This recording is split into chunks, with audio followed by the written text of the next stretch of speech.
नमस्कार सभी का आपके अपने YouTube channel KR exam warrior में आप सभी का स्वागत और अभिनंदन। देखिए साथियों, आज अपन लोग बात करेंगे वरिष्ठ अध्यापक भर्ती परीक्षा में जो ज्ञान सरोवर पब्लिकेशन से पुस्तक निकाली गई थी उर्मिला ताखर मैम के द्वारा इकोनॉमिक्स की, उसका प्रदर्शन कैसा रहा उसके बारे में अपन बात करेंगे।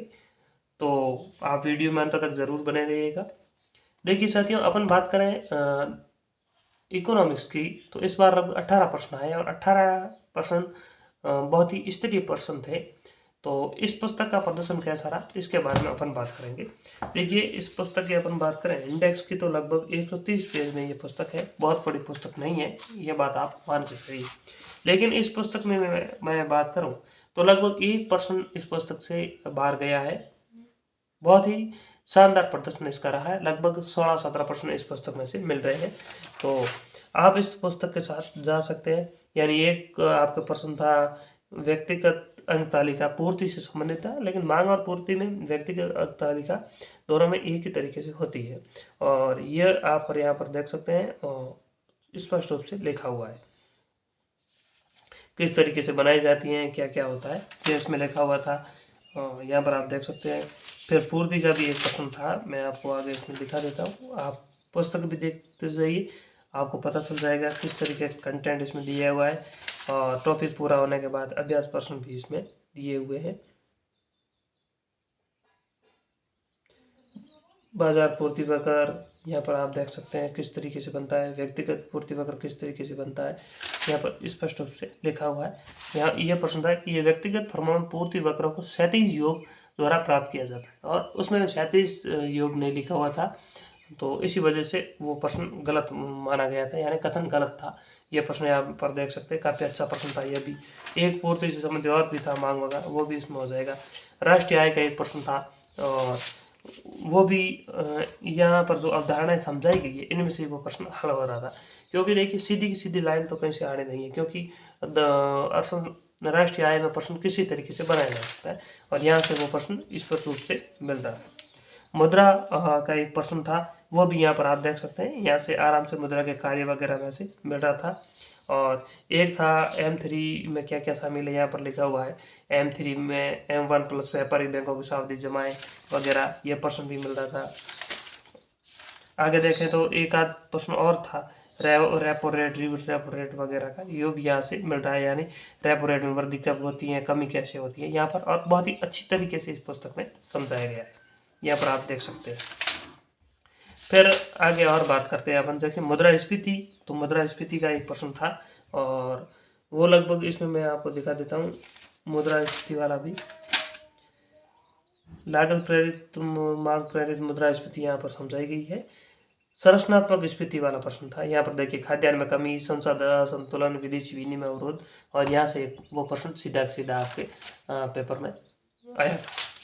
फिर केंद्रीय प्रवृत्ति के माप का प्रश्न था, बहुत ही शानदार प्रश्न। इनमें से सीधे का सीधा यह देखिए, यहाँ पर लिखा हुआ था कि मध्य और समांतर मध्य और प्रश्न था x माइनस जेड बराबर 3 कोष्टक x माइनस m। ये टू लाइन है, आप पेपर में देख लेना, और यहाँ से प्रश्न आया है।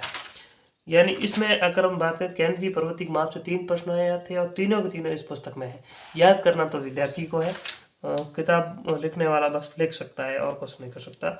एक बहुलक था, एक मध्य का था, श्रम मूल्य का न्यूनतम योग कितना होता है, ये था।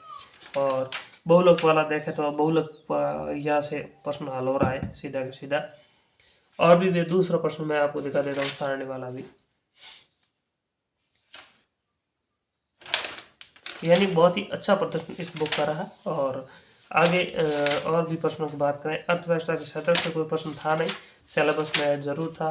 औपनिवेशिक काल से कोई प्रश्न नहीं आया इस बार, ये सिलेबस में नया टॉपिक जोड़ा था। फिर भी उदारीकरण निजीकरण से कोई प्रश्न नहीं आया, ये भी आपके सिलेबस में नया टॉपिक जोड़ा गया था।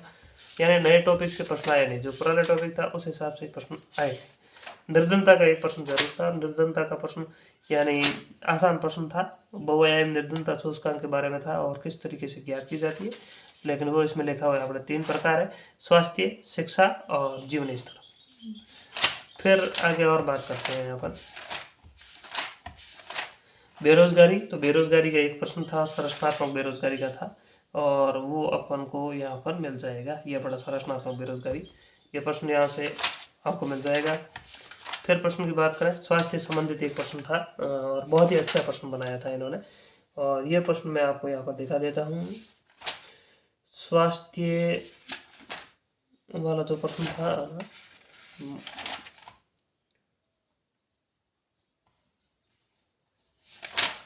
वो अंतिम रिपोर्ट में है, मैं अपन आगे देखेंगे। मानव विकास सूचकांक का एक प्रश्न था और वो यहाँ से हल हो रहा था आपके प्रश्न। सतत विकास लक्ष्यों का कोई प्रश्न आया नहीं। और आर्थिक समृद्धि और विकास, यहाँ से प्रश्न कोई था नहीं। तो कुल मिलाकर देखें, इस पुस्तक का प्रदर्शन बहुत ही शानदार रहा। वो मैंने आपको बीच में बोला ना स्वास्थ्य वाला, यहाँ पर देखिए, भारत ने स्वास्थ्य में मजबूत प्रगति की और जब मात्र मृत्यु दर वर्ष 1990 के बाद 86% कम हुई और 5 वर्ष से कम बच्चों की मृत्यु 78% कम हुई है। यानी यहाँ तक लाइन थी कि भारत में स्वास्थ्य मजबूत प्रगति की जब मात्र मृत्यु दर 1990 के बाद 86%। एक तो कथन यह था, यह कथन सही था। दूसरा कथन था कि मृत्यु दर में 37% से अधिक कमी हुई, वहाँ पर लगभग लिखा हुआ था 25% के आसपास। और 2013 प्रति 1000 जीवित 40 थी और 2003 25 थी। यह लाइन सही थी। यहाँ पर कुछ संख्या में गड़बड़ उन्होंने करके लिखा था और यहाँ से यह प्रश्न सीधा सीधा आपके पेपर में आपको देखा था। तो कुल मिलाकर देखें तो इस पुस्तक का प्रदर्शन मैं बात करूँ बहुत ही शानदार रहा, कि वर्तमान में देखें तो इतनी अच्छी गाइडें मार्केट में है नहीं इकोनॉमिक्स की, वहाँ के पूरे प्रश्न आए। दूसरी बात क्या है कि इतनी छोटी किताब भी नहीं है मार्केट में कि कम पेज में आए। यहाँ पर आप देखोगे तो कितने पेज है, 130 पेज है और वस्तुनिष्ठ भी साथ में। फिर भी इनमें से अगर 1-2 प्रश्न बाहर गए हैं तो आप मान सकते कितना अच्छा प्रदर्शन रहा है। अपन बात करें अनीसा मैम की पुस्तक, तो उसमें प्रश्न संख्या अपन देखें तो 200 प्लस थी, यानी 250 के आसपास प्रश्न थे। और उनमें से देखना है कितने प्रश्न आए हैं, वो मैंने देखा नहीं है, लेकिन इस पुस्तक का मैंने जरूर देखा है, इसलिए मैं यहाँ पर आपको रिव्यू कर रहा हूँ। और आने वाले समय में आपको इकोनॉमिक्स में क्या पढ़ना है इसको लेकर भी मैं जल्द वीडियो बनाऊंगा।